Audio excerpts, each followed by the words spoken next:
Human rights lawyer కీర్తిశేషులు భువనగిరి చంద్రశేఖర్ గారు, అలాగే నేనంటే ఎంతో ఇష్టపడి ఒక గద్దర్ గారు, ఒక గుడిలో ఒక పూజారి, ఒక చెంచు యువకుడు, ఒక టిఫిన్ బండి విజయనగరంలో ఒక టిఫిన్ బండి నడిపే యువకుడు, ఎక్కడో అమెరికాలో కూర్చున్న ఒక ప్రొఫెసర్, ఇలా ఒక్కళ్ళు కాదు అనేక డిఫరెంట్ గ్రూప్స్ నుంచి జనసేన భావజాలానికి ముందుకు వచ్చారు.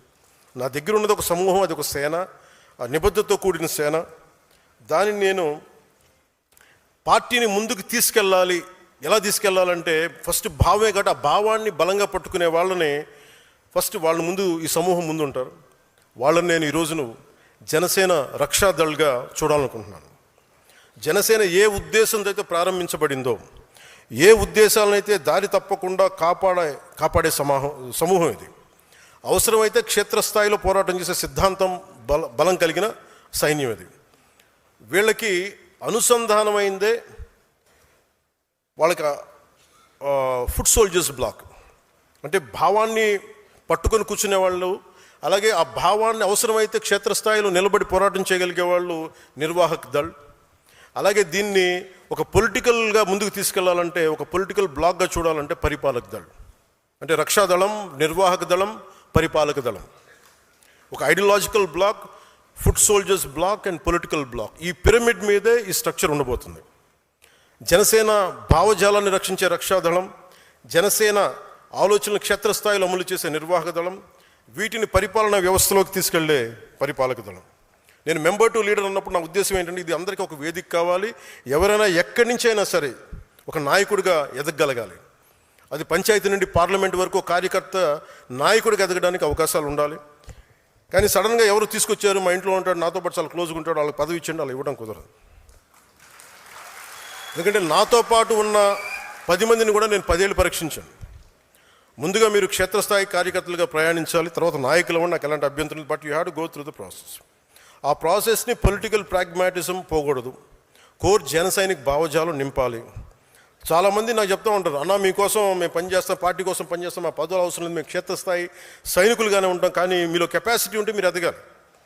దానికి స్పష్టమైన విధి విధానాలు పెడదాం. ఎంతకాలం ఎన్ని కార్యక్రమాల్లో పాల్గొన్నా ఏం చేసాం అన్న దానికి ఒక వ్యవస్థ ఉంటుంది. ఈరోజు నేను ఎమ్మెల్యే అయి ఉండొచ్చు, రేపు కాకపోవచ్చు. కానీ మనం ఆర్ఎస్ఎస్ నుంచి నేర్చుకోవాల్సింది, బీజేపీ నుంచి నేర్చుకోవాల్సింది ఒకటి ఉంది. ఐడియాలజికల్ ఒక వింగ్కి, బ్లాక్కి వాళ్ళ పదవులతో సంబంధం ఉండదు. నేను బిఎల్ సంతోష్ గారిని చూశాను. ఆర్ఎస్ఎస్ని జనరల్ సెక్రటరీగా ఉండి ఆయన రాజ్యసభ సభ్యుడిగా ఉండి అయిపోగానే మళ్ళీ ఒక కార్యకర్తకి వెళ్ళిపోయారు ఆయన. ఇది నేను ఆర్ఎస్ఎస్లోను బీజేపీలో ఎక్కువ చూస్తూ ఉంటాను. సో ఈరోజు మన జనసేన ఆ స్ఫూర్తిని తీసుకోవాలి. అలాగే పరిపాలక దళంలో మాత్రం మన ఐడియాల నుంచి వచ్చిన వాళ్ళు అయి ఉండొచ్చు, బయట నుంచి వచ్చిన వాళ్ళే ఉండొచ్చు. ఉదాహరణకి మన మనోహర్ గారు ఉన్న కాంగ్రెస్ నుంచి వచ్చారు, కానీ జనసేన కోసం బలంగా పనిచేశారు. వారికి అదే మనం బలమైన గౌరవిస్తాం.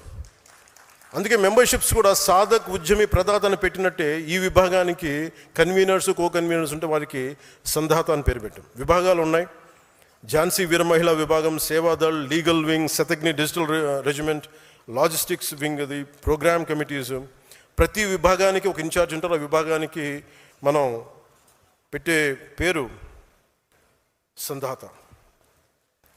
సో ప్రతి విభాగానికి, ప్రతి నియోజకవర్గానికి ఒక ఇన్ఛార్జ్ ఉంటారు. 5 మంది నాయకుల సమూహం ఉంటుంది. వారిలో ఎక్కువ బాధ్యతను తీసుకోగలిగే వ్యక్తే పరిపాలక దళంలోని జిల్లా మన నియోజకవర్గం ఇన్ఛార్జ్గా పెడతాం. అతనితో పాటు ఒక ట్రెజరర్ ఉంటారు, కోశాధికారి ఉంటారు, ఒక సెక్రటరీ, 2 ఆర్గనైజింగ్ సెక్రటరీస్ ఉంటారు. స్థానికంగా ఉండే వివాదాల పరిష్కారం కోసం వివాద విమోచన మండలి ఉంటుంది. అది ప్రతిసారి ఏదైనా అక్కడ కుట్టుకోగానే అన్న నువ్వు నాకు చెప్తా ఉంటారు, సెట్ ఇట్స్ ఎండ్ ఆఫ్, చాలు, ఇంక ఇప్పుడు దాకా చేసిన చాలు, ఇంకా స్థానికంగా మీరు నా దాకా తీసుకొస్తే మీరే నాయకులు. అందుకని వారి కోసం ఒక వివాద విమోచన మండలి నియోజకవర్గ స్థాయిలో ఉంటుంది. ఇలా ఒక పూర్తి పార్టీ సంస్థాగత నిర్మాణాన్ని చేయనున్నాం. మీరు లీడర్స్ అవ్వాలనుకుంటే గుర్తుంచుకోవాల్సింది, అందరూ ఎమ్మెల్యేలు, ఎంపీలు కావడం కాదు, పార్టీలో మీ స్థానం కూడా చాలా ముఖ్యం. నేను మొదటి 30 నియోజకవర్గాల్లో నేనే ప్రారంభిస్తాను. ఈరోజు నేను అనౌన్స్ చేయడానికి లేను, నేనే మొదటి 30 నియోజకవర్గాల్లో. అలాగే డీలిమిటేషన్ వస్తే ఈ రోజున ఆంధ్రప్రదేశ్లో ఎక్కువ నియోజకవర్గాలు అవుతాయి, పార్లమెంట్ నియోజకవర్గాలు పెరుగుతాయి. అన్నింటినీ దృష్టిలో పెట్టుకొని ఈ స్ట్రక్చర్ పెట్టాను. ప్రతి మీటింగ్లో ఇది నిర్ణయించే ఎవరినైతే మనకి అక్కడ ఆ నియోజకవర్గానికి ఇన్ఛార్జ్గా పెడతామో ఆ ప్రతి మీటింగ్లో మొదటి విడత నేనే కూర్చుంటాను. 6 నెలల్లో నేను మీతోటి మిమ్మల్ని తీసుకొని సాధకులతో మాట్లాడి, కీలకమైన ఉద్యమ సభ్యులతో మాట్లాడి, మీ ఇన్పుట్స్ తీసుకొని మన అందరితో మాట్లాడి ఇంక చేసిన తర్వాత ఈయన ఇన్ఛార్జ్ అన్నప్పుడు అందరూ ఆయనతో పనిచేయాల్సిందే. ఆయన మన కోసం పనిచేయాల్సిందే. అంతేగాని ఇంక కూర్చోబెట్టి అది బయట వ్యక్తి పార్టీల నుంచి రావచ్చు, మన పార్టీ నుంచి ముందు నుంచి ఎదిగిన వాళ్ళు కావచ్చు, ఏదైనా. అంతేగాని పాయింట్ ఆఫ్ కాంటాక్ట్ మేము ఇవి చేసాం అంటే ఏదైనా సరే మీరు ఎంత నిలబడ్డారు. చాలామంది పదవులు తీసుకొని మెంబర్షిప్ చేయడానికి 10 మంది కనీసం వాళ్ళకుందా లేదో మెంబర్షిప్, నాకు డౌట్ వస్తుంది. కొంతమంది చూస్తాం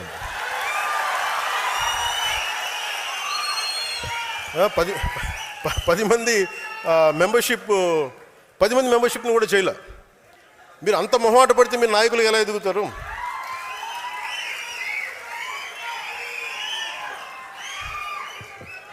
అంటే మీ అరుపులు ఎంత కోపం ఉందో నాకు అర్థం.